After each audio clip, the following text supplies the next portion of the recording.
a time there was a girl called Cinderella who loved to learn. Her school was a happy place, with kind teachers who helped her when things were hard to understand and encouraged her to always do her best. There was a wonderful library, a portal to new worlds that Cinderella could never have dreamed of alone. She loved meeting her friends every day. They laughed and joked together and made plans for what they would do when they grew up. Then one day, everything changed. Grey-faced men arrived in Cinderella's village. They told Cinderella and her friends that they should not be in school. They took the teachers away. They boarded up the school. Cinderella had to stay at home in the kitchen, cooking and cleaning all day long. She couldn't see her friends. She had no teachers to help her. But every night, even though she was tired from her daily chores, she would take out the few books she had and study by the embers of the fire. On a half-broken laptop, she would access all the study sites and forums she could, working late into the nights. Things went on this way for many years. Cinderella became a beautiful and intelligent young woman, hidden away behind the walls of her house. One day, news reached Cinderella's village of a brand new university just across the border. The principal was inviting all students of 17, both male and female, to attend the university and sit an entrance exam.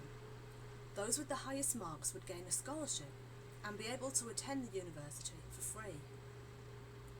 When Cinderella heard about the university, she begged her parents to be allowed to go and sit the exam. "I've studied so hard at home," she said. "I'm sure I have a chance of passing." "Do you want to bring disgrace on your family?" her father said. "You know what the grey men say. A girl is not to be seen in public. They will punish us before the whole village." "Why would you do this to us?" her mother wailed. "But I would not bring shame. I would bring honour to our family," Cinderella said. "I can love my home and family and my studies too." "It cannot be done," her father said. "Besides, you need a teacher to enter you for the examination. It's just a foolish dream, Cinderella." Cinderella went to her room and cried and cried. She had worked so hard for so many years, and now it was all for nothing. She would never attend school again.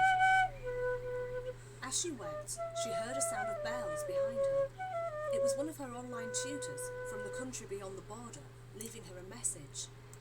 "I will enter you for the exam. Leave all that with me. You are a fine student and deserve this chance." "But how will I get to the university?" Cinderella asked. "It's not safe on the roads. The border guards will not let me cross." "A bus will be passing through your district, collecting students for the exam. But take care. We have heard that the grey men are in the area. You must be on the bus immediately after the exam to be back across the border before curfew. I'm sending you the links to all the information now." On the day of the exam, Cinderella was ready early in the morning with her pens and her best clothes. She caught the bus and made the long, bumpy journey along with students from many different villages. When they arrived at the university, Cinderella couldn't believe what she saw. Gleaming modern buildings surrounded by trees, where students, both male and female, walked and chatted, their books tucked under their arms.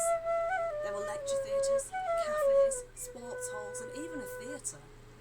But best of all were the libraries. Cinderella gasped to see so many books gathered in one place, on every subject imaginable.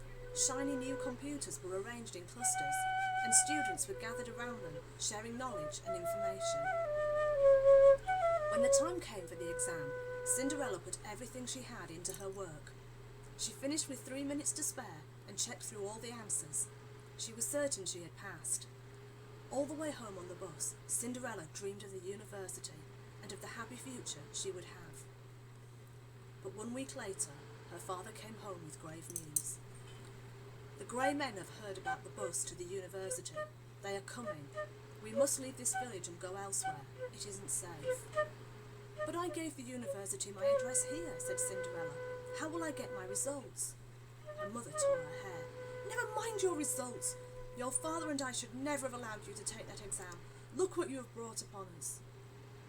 So Cinderella was forced to move to another, more remote village, where there was no connection to the internet. There was no one she could speak to about her exam results.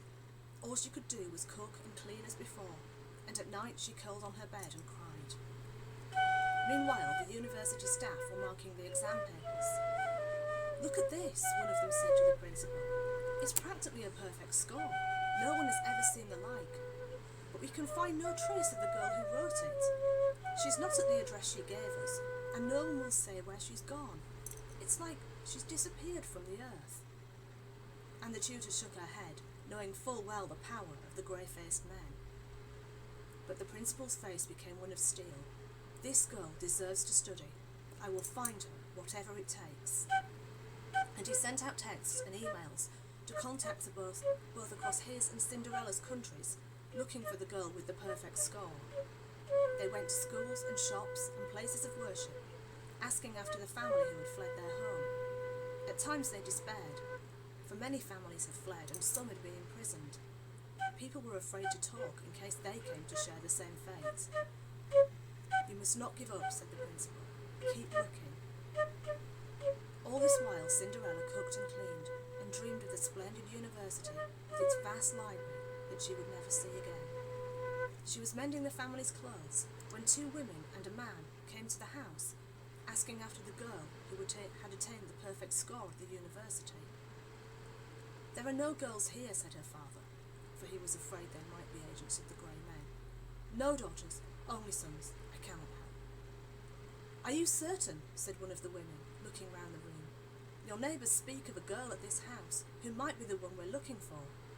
She reached into her handbag and took out an exam paper, torn and crumpled from being carried around many towns and villages.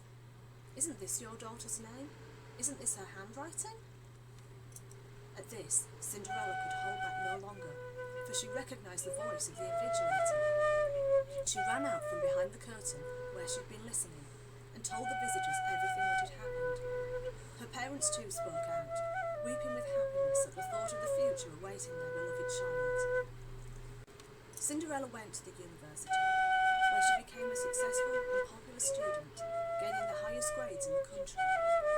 She went on to become a professor of literature, teaching many students, both male and female, and always working to ensure that they had the right to study, just as she had. Hi, this is Elizabeth Hopkinson. I made this story to highlight the work of the Malala Fund and the work they're doing to ensure that everyone, especially girls, has an education. Over 60 million girls in the world are out of school at the moment. Let's make it zero and stand with Malala. To find out more about their work, go to malala.org or look for the hashtag #WithMalala. And don't forget to follow me on elizabethhopkinson.uk. Bye!